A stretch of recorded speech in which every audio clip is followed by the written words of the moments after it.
ವಿದ್ಯಾರಣ್ಯ ಉಟಂಕಿತ ಅರಣ್ಯದ್ದು ಕೆಲಸವನ್ನು ತಗೊಂಡಿದ್ರು ರೀತಿಯವರು. ಯಾರಾದರೂ ಸಂಸ್ಕೃತ ಸ್ವಲ್ಪ ಚೆನ್ನಾಗಿ ಓದಬಲ್ಲವರಿದ್ದರೆ, ವಿದ್ಯಾರ್ಥಿ ಇದ್ದರೆ ಕಳಿಸ್ರಿ ಪ್ರೂಫ್ ರೀಡಿಂಗಿಗೆ ಅಂತ. ನಮ್ಮ ಗುರುಗಳಿಗೆ ಕಳಿಸಿದಾಗ ನಾನು ದಿನ ಇಲ್ಲಿ ಬರ್ಲಿಕ್ಕೆ ಶುರು ಮಾಡಿದೆ. ರೀತಿಯವರ ಸಂಪರ್ಕಕ್ಕೆ ಬಂದ ಮೇಲೆ ಬಹಳ ನನ್ನಲ್ಲಿ ಬದಲಾವಣೆ ಬಂತು. ಶಾಸನದ ಒಂದು ಈ ಅಧ್ಯಯನಕ್ಕೆ ನಾನು ತೊಡಗಲಿಕ್ಕೆ ಸಾಧ್ಯ ಆಯಿತು. ನನ್ನ ಈ ಶಾಸನಶಾಸ್ತ್ರದಲ್ಲಿ ನನ್ನ ತಿಳುವಳಿಕೆ ತುಂಬ ಕಡಿಮೆ,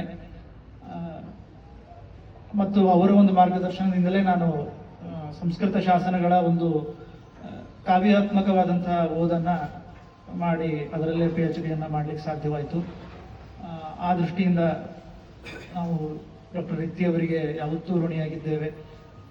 ಮತ್ತು ಅವರ ಒಂದು ಮಾತೃ ಸದೃಶವಾದಂಥ ಒಂದು ಪ್ರೀತಿ, ಆ ವಾತ್ಸಲ್ಯ, ಅವ್ರು ನೀಡ್ತಾ ಇದ್ದಂಥ ಮಾರ್ಗದರ್ಶನ, ಕೊಡ್ತಾ ಇದ್ದ ಪ್ರೋತ್ಸಾಹ, ಅದು ಯಾವತ್ತಿಗೂ ನೆನಪುಳಿಯುತ್ತೆ ಕೊನೆವರೆಗೂ. ಹಾಗಾಗಿ ಇಲ್ಲಿ ಮತ್ತೆ ನಾನು ಯಾವಾಗ ಆ ಒಂದು 15 ವರ್ಷಗಳ ಕೆಳಗೆ ಎಲ್ಲಿ ಮತ್ತೆ ಕೆಲಸ ಮಾಡ್ಲಿಕ್ಕೆ ಬರ್ತಿದ್ನೋ ಅಲ್ಲೇ ಇಲ್ಲಿ ಮತ್ತೆ ಬರ್ತೀನಿ ಅಂತ ನಾನು ಊಹಿಸಿರ್ಲಿಲ್ಲ. ಇದಕ್ಕೆ ಕಾರಣರಾದಂಥವರು ಶ್ರೀ ಪ್ರಮೋದ್ ರಿತ್ತಿ ಅವರು ಮತ್ತು ಗೀತಾ ರಿತ್ತಿ ಅವರು, ಅವರ ಕುಟುಂಬದ ಎಲ್ಲ ಸದಸ್ಯರಿಗೆ, ಸಂಜೀವ್ ಕುಲಕರ್ಣಿ ಅವರಿಗೆ ನಾನು ಹೃತ್ಪೂರ್ವಕವಾದಂಥ ವಂದನೆಗಳನ್ನು ನನ್ನ ಕಡೆಯಿಂದ ಸಲ್ಲಿಸ್ತೇನೆ.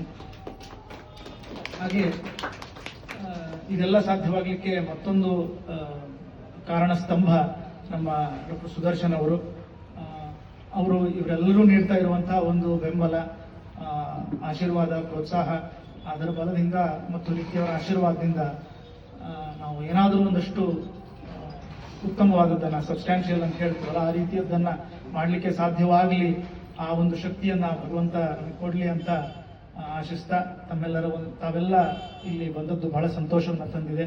ತಮಗೆಲ್ಲರಿಗೂ ಕೃತಜ್ಞತೆಯನ್ನು ಅರ್ಪಿಸ್ತಾ ಈಗ ಕೊನೆ ಹಂತಕ್ಕೆ ಬರ್ತಾ ಇದ್ದೀವಿ. ವಂದನಾರ್ಪಣೆಯನ್ನು ಶ್ರೀಮತಿ ಗೀತಾ ಪ್ರಮೋದ್ ರಿತ್ತಿ ಅವರು ಮಾಡಬೇಕಂತೂ ಅವರಲ್ಲಿ ಕೇಳ್ಕೊಳ್ತಾ ಇದ್ದೀನಿ.